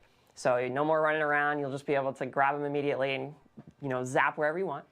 And then the other economy and leveling thing we have is we took a big holistic look at Undercity rewards in general. So we found that they didn't feel like super focused when you went into the Undercity, and they also didn't feel like they were giving you appropriate loot at various points in the player journey. So we kind of just buffed the hell out of it. Like in general, like it's a lot better now. If you're low level and you go into the one that gives you experience, it will give you quite a bit more experience. Not 40 levels Maggot or Asmodan worth, but a good amount. And so I highly recommend you actually run your tributes. Like, they're super worth it now. They give you lots of great stuff. So go in there and try out the Undercity. It's going to be great. And, and Dario's going to be in there, too. Yeah, I would encourage really anybody who hasn't played Undercity or gave it a shot one time when Vessel of Hatred launched and haven't played it since. We've changed so much. I mean, talk about all those tributes. We even added new tributes for Endario specifically, and it's going to be way more Indeed, rewarding. tributes are And giving just more XP mechanically, it's been now, so you updated can across level the board. So if faster you with haven't- them. And if you don't even know what it is, it's this really awesome time-based mode. I promise. It's fun as hell. So definitely check it out. Do it. But yeah, moving on to season ranks, the new feature we added in the PTR. So we straight up just added 12 more Paragon points to the game that you get from that. So yeah, that's a thing huge. now. They're going to be distributed in large and small clusters throughout the season rank system. It's also available on Eternal Renown as well. And then we also found that we were getting a lot of feedback about like, oh, hey, the capstone rewards from actually beating a capstone dungeon don't actually feel significant enough for like how it feels like it should be. Older version of Ninja. And so we increased I the number of can see skill it. points you get from capstone dungeons from 1 to 2. So that's a bigger burst now. And the caches you get from them that give you loot are just like way better as well. So highly encourage you to go try out the capstones pretty much as soon as you're capable of PoE2 doing has it, a very because it's big gonna patch be coming, a huge while burst of Diablo character 4 just has a new You season. really feel it in That's your the big progression when you difference, do a capstone right? early. Yes. Meaningful it's a big content burst. patch And versus then finally, keep we players added all the happy. cosmetic goodies to season ranks that were omitted from PTR. So there's going to be a lot of cool stuff in there, including laurels, which is a new thing in the season rank system. Nifty little laurel wreath that goes on your character's nameplate, so you can show off how good at the game you are. And there's also a golden laurel you can get from beating the last season rank, which is going to be pretty hard this season. It's going to take a lot to beat the last season rank. Yeah, we're gonna just so do that for all on those day people one, that chat, have been saying okay? like, oh, I wish there was like We're just gonna get the more, golden the laurel game on was day one. asking me to do more things because I want to play more Diablo. There are objectives that are asking you to do quite a few things now in the final rank, so there's a lot of content there. Yeah. That's very exciting. Yes. Yeah, I feel like with Season of Witchcraft, like seeing everyone flying around with Dorian, like seeing that extra kind of peacock, because now the pet of the year in the season will be rank 5. You beat rank 5. Yes. So now I feel like the lore will be the new chase item to see. Once you're in town, see people walking around with their golden laurels. It'll be pretty cool. Yeah, it's gonna be great. And I know like there was a lot of feedback in the PTR regarding how long it takes to defeat a capstone boss. Like I know you can go in, you can challenge the boss at any point. You feel powerful enough, but it's nice to hear that we have like kind of sped up that boss. That boss Quality of life updates tons, to make Manual. a bit they faster. actually Still very challenging, redeemed but Season 11 you can with complete this, it a bit more if you were quickly. Very interested. similar to, like, no new hero, no not coming before the expansion, brother. Absolutely. Yeah, you're totally right, Marcus. We wanted to make sure that when you're going through capstones, it's fairly snappy because it's going to be something that you're going to be doing, season over season. So we don't want you to feel like you're stuck in a capstone dungeon. So they're going to hit you harder and really test your build and make sure that you're actually capable of beating them. But you're not going to be stuck in the fights and stuck in the dungeon for too long. We also kind of realized that optional objectives didn't exactly vibe with the concept of capstone dungeons too well. So now it's just get to the end, do the thing, you're done, you get all your great stuff, and you're out of there. And we also did a pretty neat thematic pass on all the capstone dungeons.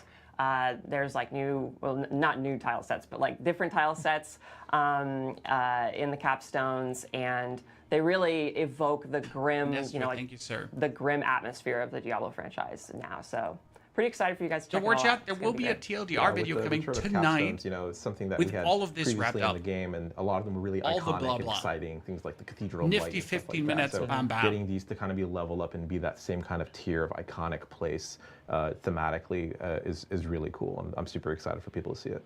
Yeah. And I love the feeling like when you go to challenge a capstone dungeon, you're like, okay, I'm shooting the moon here. Like, we're going to see if this works. Like, I might die.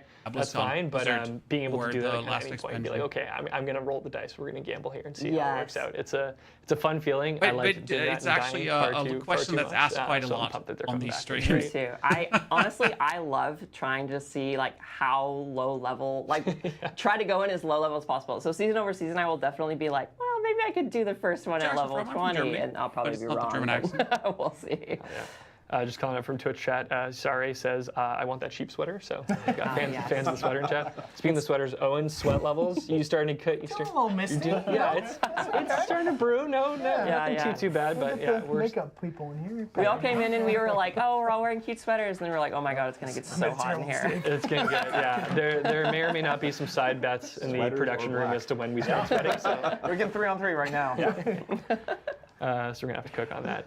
Unreal. Thank you for that, Aislinn. Yeah, of course. Now, Sir Charles, you're going to turn around a little bit here. Yeah. I feel like every season you've always got a ton of feedback to sift through. This PTR was no different. There was a lot of feedback around the Sork teleport changes that people seem to be extremely passionate about. Amongst changes to a bunch of other classes. So yeah, curious what's changed from the PTR. Definitely, yeah. I'll talk about that. The Sork teleport changes was probably one of the biggest points of feedback on class balance and class tuning that we got. Basically, we made some changes testing on PTR that made it a little harder for Sorks to really embrace that full teleport fantasy. And so we've looked at rechanging those around so that you can use the Oculus unique to really unlock this teleport build now. So made some adjustments. We still want you to be able to build into it and build into this like repeated chain teleporting kind of build, but it's going to really be empowered by the Oculus unique. Yeah, you need to actually go and you can't just Sorceress, casually do it on every build. In the previous season, in Season of Infernal Chaos, we had Chaos perks. And one of the most popular and kind of fan favorite ones there was the Mana Shield Chaos perk, which converted your mana pool as a Sork into your health total. And so we said, hey, this has been really popular, really successful. Let's put it onto a mythic unique, the Melted Heart of Selig, which was already trying to do something similar. But now that we had this alternative version of it that we know was really successful, we decided to move it in there. On the PTR, we tested that out, and of course, there's some wrinkles with that. It goes from being a sorcerer-specific power on Season of Infernal Chaos to now everybody can get it with this mythic unique. And that caused a few problems, to put it lightly. Basically, there's a lot of effects in the game that say, do something for every point of resource you have, or some modification there. And essentially, this would give you thousands and thousands of your resource, whether it be mana or fury or whatever per class. And that was problematic. So on a lot of the cases, we had to implement caps on them. Say, okay, one skill point, core bonus skill, only second affects up to skill a certain amount point, of the resource. next and we have skills. players did not like that. You guys did Just not so you like get those the caps. first three They were skill kind of feature, shoehorned yeah. in a lot of different places, really just to make this one unique work. And also, we missed a few of them on the PTR. Oops. So some things were a little bit overpowered there. So instead, post PTR, we looked at the Melted Heart of Selig and retuned it a little bit. We still wanted to keep that fantasy of my resource goes up and my resource is my life total now. But we didn't want you to have literally tens of thousands of resource. So instead, it's going to simply double your resource pool. Still a lot of bonus. And then the damage that you're taking is going to be converted at a ratio down to your resource. So it's not going to be a straight one-to-one like it was previously, because that's why we needed to give you tens of thousands to kind of make it equivalent to your health pool. Now it'll convert at a ratio. You'll still be very tanky. It'll still convert the damage to your resource as your life total, but it won't be breaking so many other aspects of the game. And of course, we've then removed all of those caps that we had implemented on the PTR across various legendaries and effects across every other class. As a Sork main, I'm super excited, Oculus, to have teleport. Yeah. But also for everyone else who doesn't play Sork, they get to experience some of the cool stuff that we had in last season with the Melted Heart. So I'm looking forward to it. Yeah, I'm glad. Yeah, I feel like you're telling me that if Melted Heart of Selig drops, I should be excited now. Yeah, it's going to be a lot more powerful than it was in previous seasons. It's still going to be a very tanky item, and you can still unlock some interesting synergies and interactions with that double-sized mana pool because all those effects are uncapped. So far, they didn't give us anything really interesting. Now they're all uncapped. So it's still going to be a very powerful. We didn't read in the patch unit. notes. Oh yeah, dude. Sort of speaking about the Chaos perks and Chaos armor from the previous season, we've definitely heard the feedback, and I felt it myself. Some builds definitely felt like they were kind of lacking because they really relied on some of those perks or armor in the past. I played a whole lot of Spiritborn last season, and I loved having both Rod of Kapaleke and Sepizantek, something you can't really do, won't be able to do moving forward. I love breaking the game that way. And I think everyone here on the team has heard that feedback, and we really like the way that those systems interacted to kind of allow you to play new and interesting builds. We're going to be taking that feedback and looking for ways to reintegrate these types of effects and these design learnings around the Chaos perks and Chaos armor into future updates. And so, one example was that Melted Heart of Selig update, and we're going to continue to do that moving forward.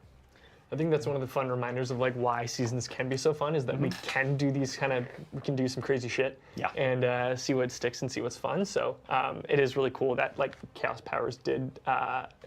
armor did resound so well with players. What's the new season concept that's new? Nothing. It's different build combination. So this is a season that adds we're looking at it minimal future things and reworks a system really that needed rework. Tempering and master Real working. quick, I also want to chime in of some other learnings from season 12. That's it. Or excuse me, season of Infernal Chaos. There we go.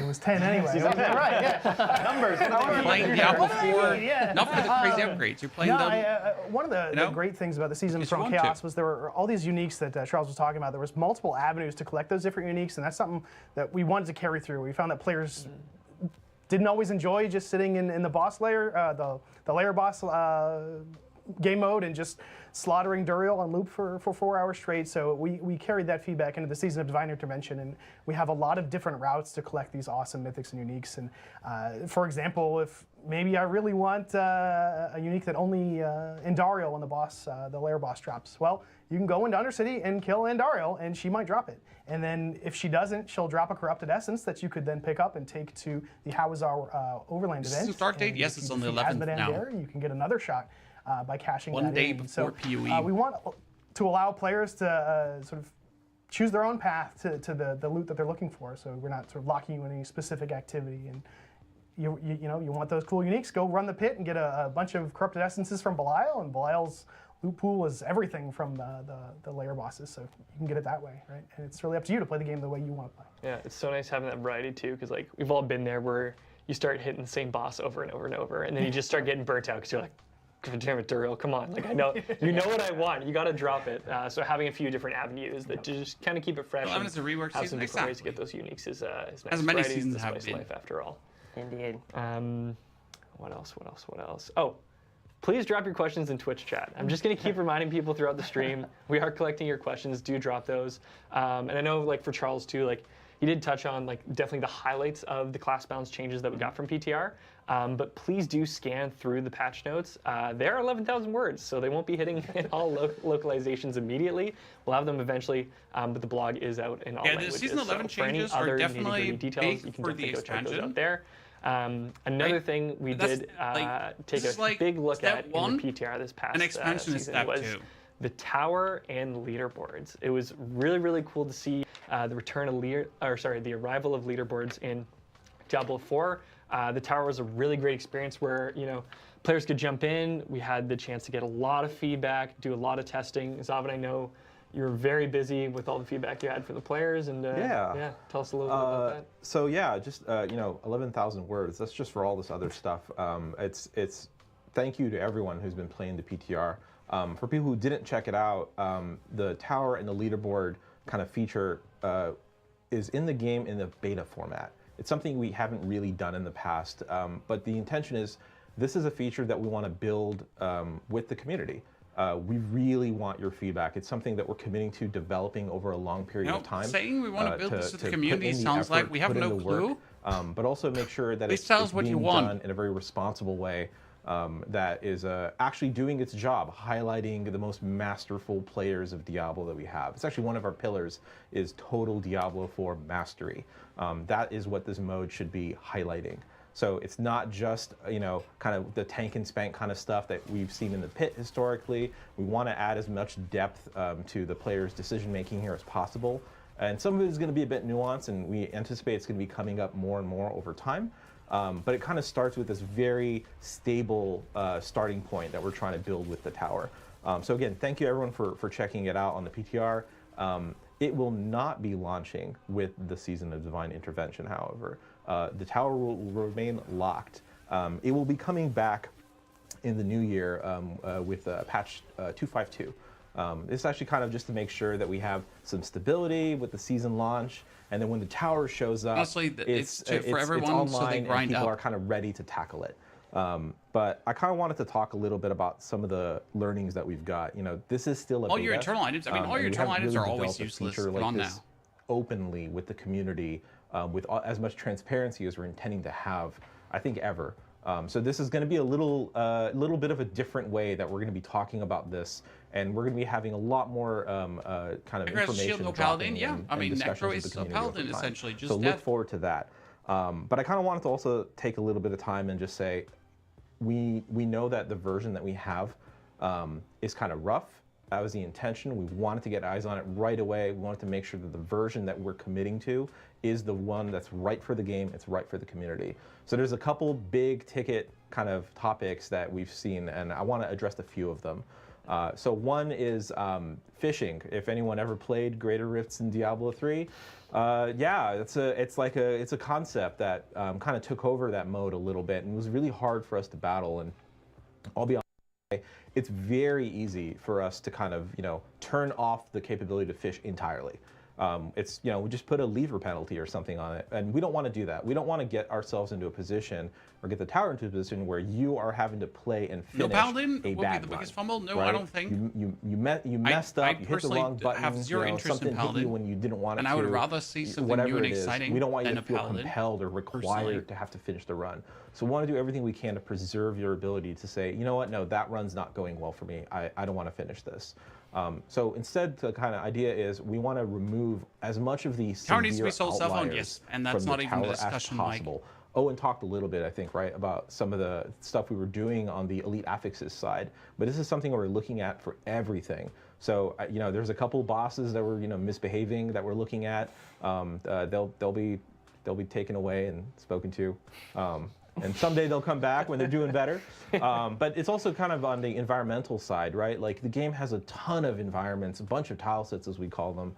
And some of them are more conducive to kind of the blaster play and the kind of competitive mode play than others. So we tried a bunch of them out kind of intentionally. And one of them that we tried out was our cave, just the old reliable standard cave.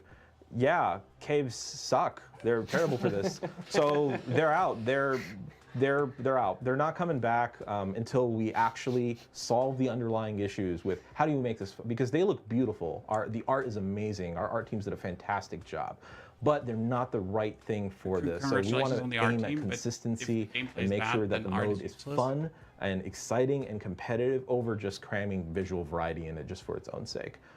So some of that stuff we're anticipating is going to help solve the fishing problem, but it's not going to be something we're going to solve in a day. We know it's going to take time, and we're committed to doing the work necessary to get it to that healthy place. It's in New League 11th in 8 days. One of the other things is, when we say like total Diablo 4 mastery, it's not just your preparation, getting your gear, your build in order, getting your tempers and stuff like that. It's not just that. It's also kind of the as you play. And a big part of Diablo 4 is you don't actually know exactly what's going to happen at all times. There's a huge degree of randomness and RNG that the best players can just deal with, no matter what. No matter what the game throws at them, they can deal with it. So we want to preserve that as much as possible. And there's other things like navigation in the environment and things like that that are other facets of skill expression for the player. So all this comes down to something as simple as progress orbs. So as you're playing through the tower and you kill elites, or if you're lucky enough to find a goblin, they'll drop orbs as you murder them. Still talking about the tower. And those orbs like drop he lost on the me in floor, between. Like, what are you rambling on about, Zayden? Is when it drops, your ability to navigate to that space, not get hit by whatever thing the elites are throwing at you or whatever, is again another facet of skill expression in the game. But we do recognize that in some cases, you kill a guy and he drops the orb 7 miles the other direction, going backwards, and it just sucks. So there are things that we're trying to do to have them drop a little smarter, to have them drop kind of towards the flow of play and towards the player who did the killing blow. So they still have to pick it up. They still have to deal with kind of the navigation of the world and all the hazards and stuff that are in play from the elites and stuff like that. But it's not like, oh, I have to backtrack in this dungeon to pick up the orb. This is something we can fine-tune. We intend to fine-tune as time goes on. But again, it's little things like that we want to make sure we're listening to you guys, that we are building this mode in service to you guys to have that awesome competitive environment. Which is kind of the last big topic, I guess, is a lot of people noticed, hey, this thing's really similar to the pit. And it's like, yeah, it totally is. And so one of the other kind of pillars that we've got is what we've called only in Diablo 4. D2 is better than D4. I heavily disagree. But both modes share a lot of DNA with rifts and greater rifts from Diablo 3. And so they're very similar right now. Season 11 is December 11th. For that is the pit has been kind of a surrogate. One day of Diablo 4, because we haven't had something like the tower. PoE so going forward, we're actually really relaxed Diablo not just 4. Differentiate the pit. And then Code Vein at the end of January. But also the pit. It's currently my plan. Both modes we feel need to kind of move away from where they are to be the best versions of themselves. Players deserve to have a really awesome endgame grinding mode like the pit, and they deserve to have a really awesome, stable, competitive mode like the tower. And there should be no compromise over which one wins if we're making one mode, right? So fuck it, let's make two. And we'll make one for the people who want to do leaderboard climbing, and we'll make one for the people that want to be grinding the end game. And both modes could be the best version of themselves, but that's going to take time, right? And so Tower is going to start very similar because it's starting at the same foundation. And over time, definitely going to pump out some D4 videos, right? It'll morph. But tomorrow's also the PoE, and PoE will have so much content. Freed up to occupy. I'm going to be busy making videos for days, right? Pseudo-competitive mode anymore. It can just be whatever it needs to be. I miss it, but how if they are making up for the power loss? Would they change the masterworking and tempering again? Look forward to more information on that again in the new year, and I hope to see everyone on the leaderboards. And build variety too. So yeah.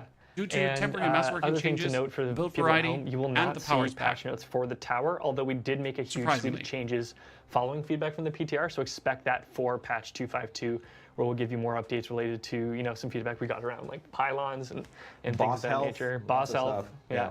So no, Zavin, that's fantastic. I know, we got so much feedback related to how much the pit and the tower do feel very similar. But for the people at home too, check out the blog because we do have a bit of an outline of how we are going to develop this. It's going to be in different stages, so your feedback will be critical as we develop this in tandem with you, just like Zotman said.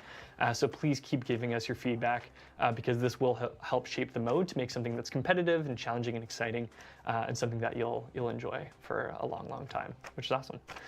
So I hope you've been dropping your questions in chat because we will be heading over to Q&A. So I know we do have... Perfect. That's my moment where I'm going to mute the nerds behind me. Because to be honest, the Q&A is the most useless things ever. Because people literally ask questions like, what color of socks are you wearing right now? Or is Chaos Armor coming back? Which is a complete useless question, right? But because the answer is no, not yet.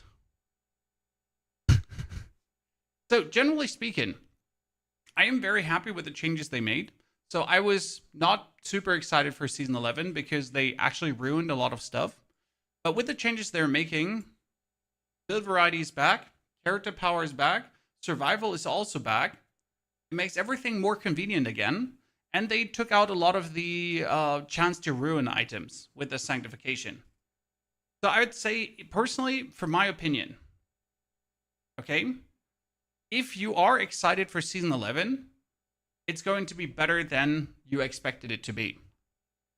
If you were not excited for Season 11, this doesn't change anything for you, right? If you were not planning to play, you're still not going to play.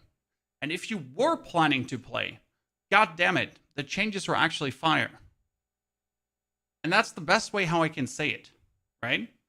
If you're done, you're done. If you're not done, still enjoying the game like me, you're good to go. Now what I'm going to do is we're going to go offline here, and I'm going to compile the video with all the changes together. And you can tell me if it still sucks in the comments below then, under that video that we're releasing in roughly an hour. Okay? We'll see. So thank you for watching, chat. Thank you for coming. Thank you for lurking. I'm going to quickly record our TLDR, State of Diablo. And I think it's going to surprise the one or the other when we have everything nicely wrapped up together. So shout out for watching this late, and hopefully to see you also on the video.